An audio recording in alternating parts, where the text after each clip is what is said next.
Greetings from Indian Journal of Anesthesia. I, Dr. Kiran Mahendru, will present an original article published in the September issue of IJA. The article is on comparison of intravenous dexmedetomidine versus ketamine dexmedetomidine combination on spinal block characteristics in patient undergoing lower limb orthopedic surgery, a randomized clinical trial. Spinal anesthesia is a standard anesthetic technique for lower limb surgeries. One major limitation is the inability to extend the duration of block intraoperatively.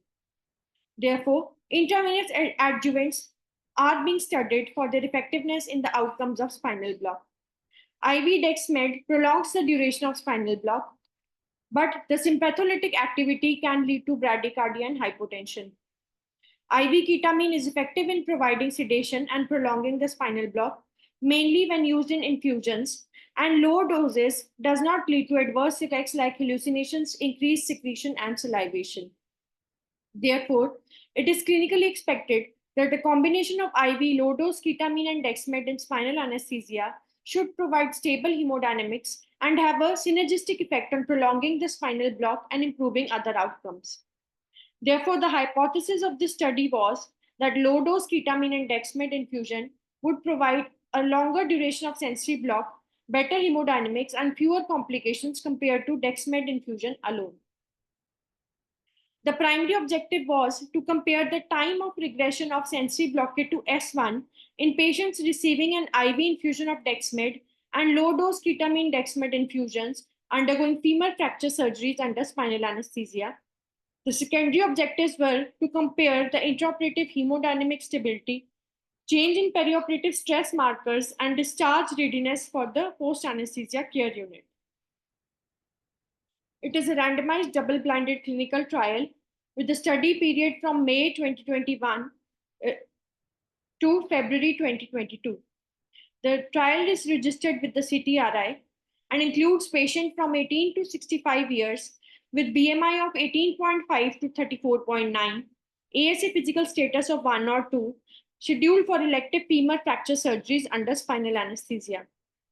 Any patient with prior addiction or analgesic abuse, history of psychiatric neurological disease, deafness, requiring supplementation with general anesthetics and surgeries with expected duration of less than 1.5 hours or more than 4 hours were excluded.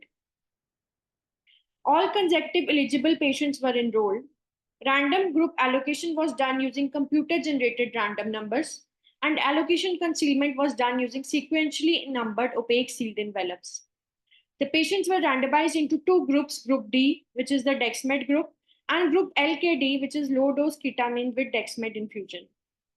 An independent anesthesiologist prepared the study drugs in syringes, drug 1, which was dexmed, and drug 2, which was normal saline in the Group D, and ketamine in the Group LKD. Administration of spinal anesthesia, intraoperative monitoring, drug infusion titration, and post-op follow-up were done by another anesthetist who was blinded to the syringes. Spinal anesthesia was performed with 12.5 mg of 0.5% hyperbaric bupivacaine with 25 microgram of fentanyl. Supplemental oxygen was given at 2 liters per minute. Loading dose infusions were started when the sensory level of T10 was achieved. Drug 1, that is dexmed, was given in a loading dose of 0.5 mg per kg over 10 minutes, followed by a maintenance dose of 0.5 mg per kg per hour. Drug 2, which is ketamine, was given at 0.2 mg per kg as a bolus over 2 to 3 minutes and an infusion of 0.2 mg per kg per hour. In both the groups, drug 1 was titrated by 0.1 mg per kg per hour every 30 minutes to maintain a Ramsay sedation score of 3 to 4. If the sedation score was more than 4 at 0.2 mg per kg per hour of drug 1, both the drug infusions were stopped. The drug infusions were restarted to maintain a lowest doses to maintain RSS of 3. The sedation score of 3 to 4 was maintained, and the recordings were taken considering the time of spinal anesthesia to be the 0 time.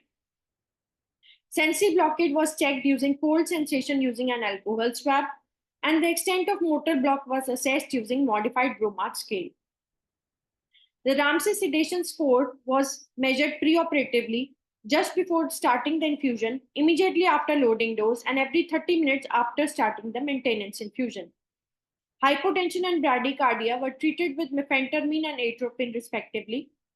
Total episodes of hemodynamic instability during surgery were recorded. Time of regression of motor block to modified bromide 6 was also recorded, and other complications, including post-op nausea and shivering, were recorded.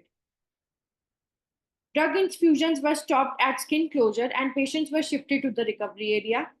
Discharge from the PACU was done at a modified ADRED score of 9 and the sensory level regression to T10.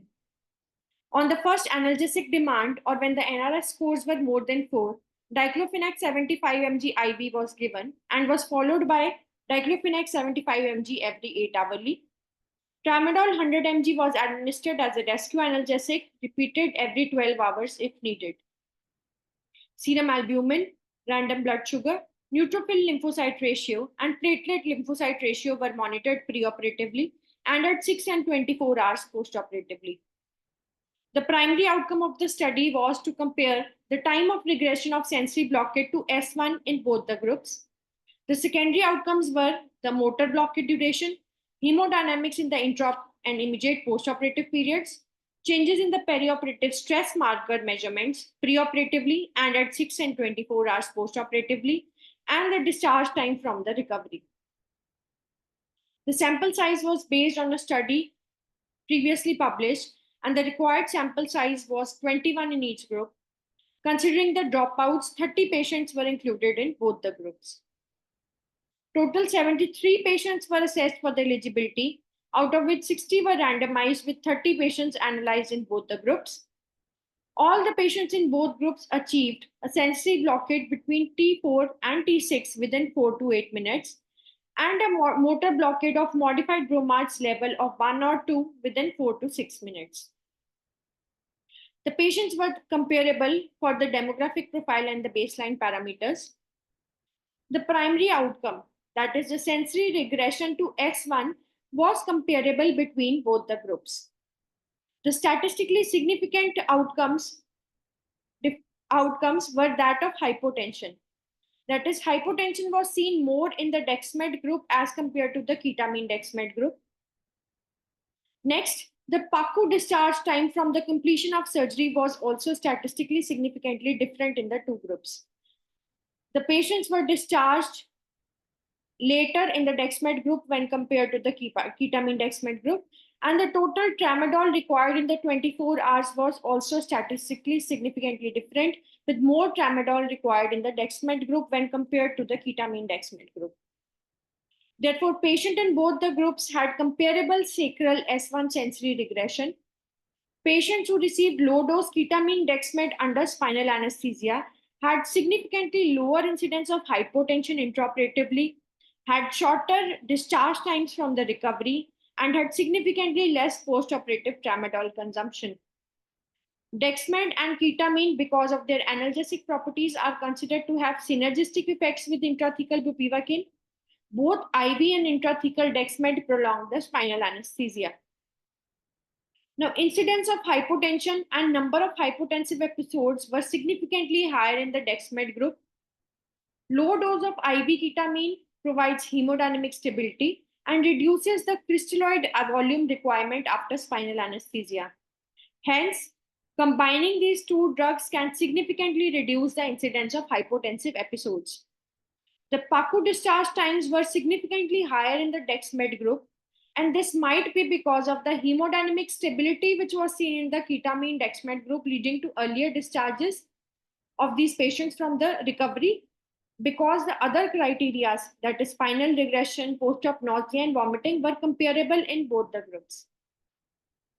The limitations of the study are the absence of a control group and inclusion of only ASA 1 and 2 patients.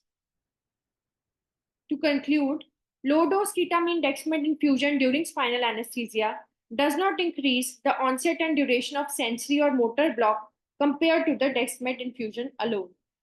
Thank you so much.